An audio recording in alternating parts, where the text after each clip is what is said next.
in het district Kommerwijnen. Vandaag zijn we gereden naar Kona, district Kommerwijnen. En we gaan in gesprek met mijn eerste vrouwelijke gast in Rosita Ekruderi. Ja, we hebben tot nu toe 5 mannen gehad, dus tijd voor een vrouw en niet zomaar eentje. Ze is niet zo klein meer, gelukkig. Ze heeft onlangs haar 70ste geboortedag gevierd en daar was ik ook bij.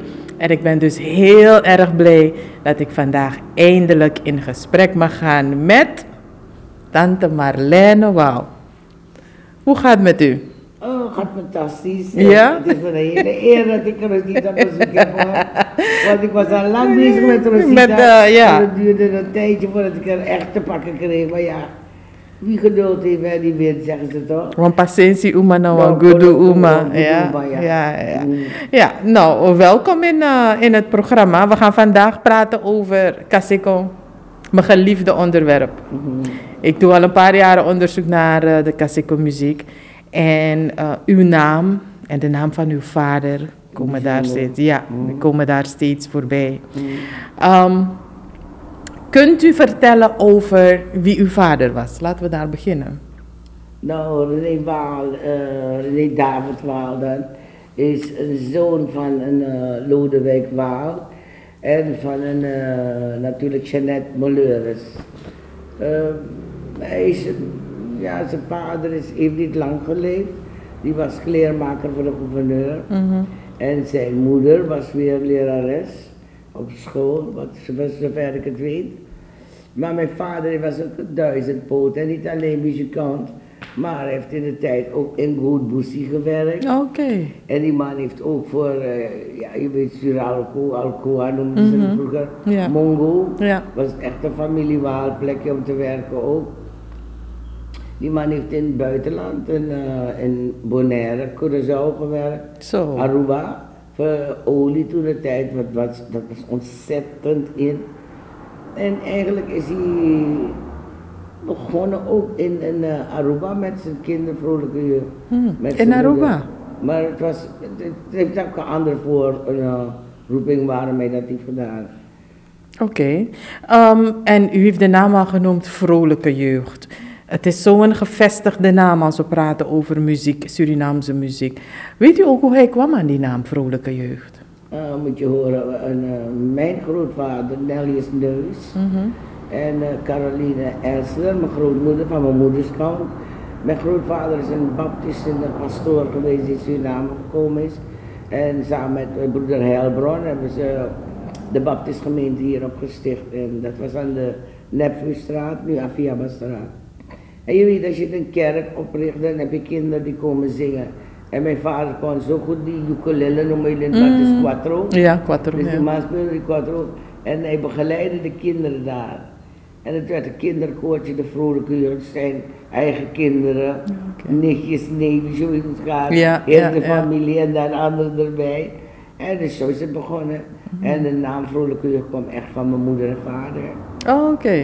Ja. En hoe kwam uw vader in contact met de Kaseko? Je moet niet vergeten, mijn vader is eigenlijk van hier, hè. Komen bijna de familie.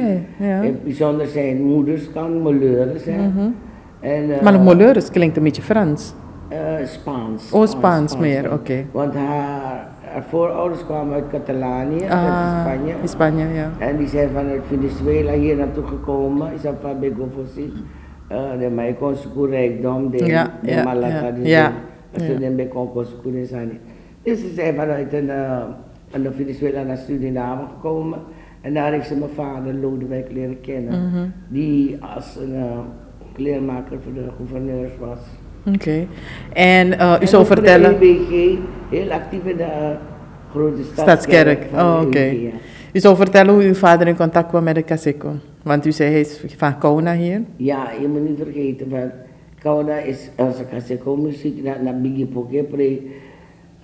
Olokatak na wagin Poco ombe pre, want het is Biggie Poco is heel anders dan Kamina. Kamina is een traditionele Winti, ons geloof natuurlijk.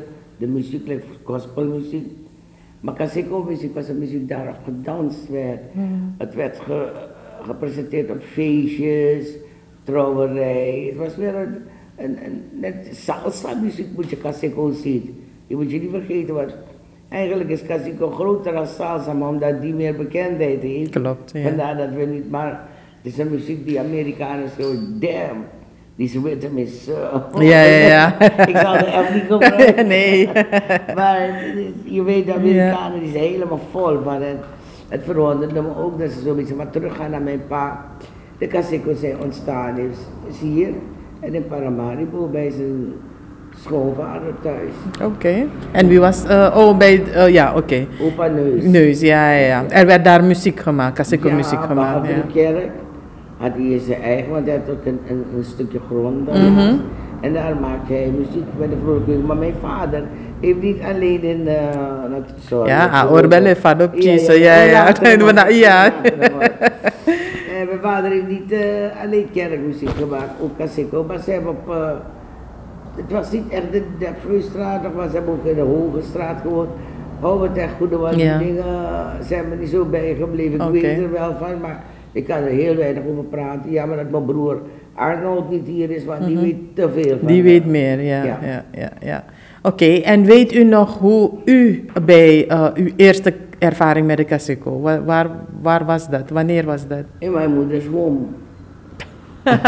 Ja. Ik heb niks anders gehoord, maar kijk, thuis werd er niet alleen Casico, er werd ook gospel gezongen, er werd van alles gezongen, gespeeld. Je weet het gaat, klassiek, alles hoor je.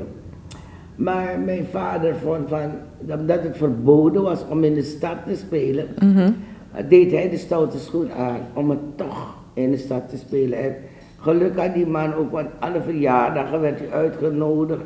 En dan moesten we buiten de christelijke liedjes eindigen met lekkere swingende Casico nummers. En dat ging met een ukulele, een bongo, een basgitaar. Niet zelden wat trompetje kopen, want dat is de latere tijd. Oké, en wat is het eerste nummer dat u zong dat Casico was?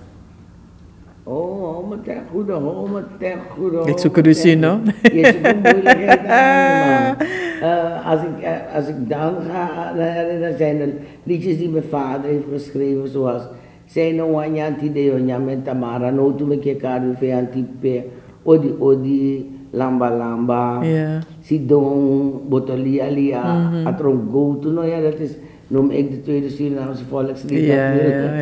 En dat zijn liedjes die ik mij nog heel goed kan herinneren. En die zijn allemaal door uw vader geschreven? Allemaal door een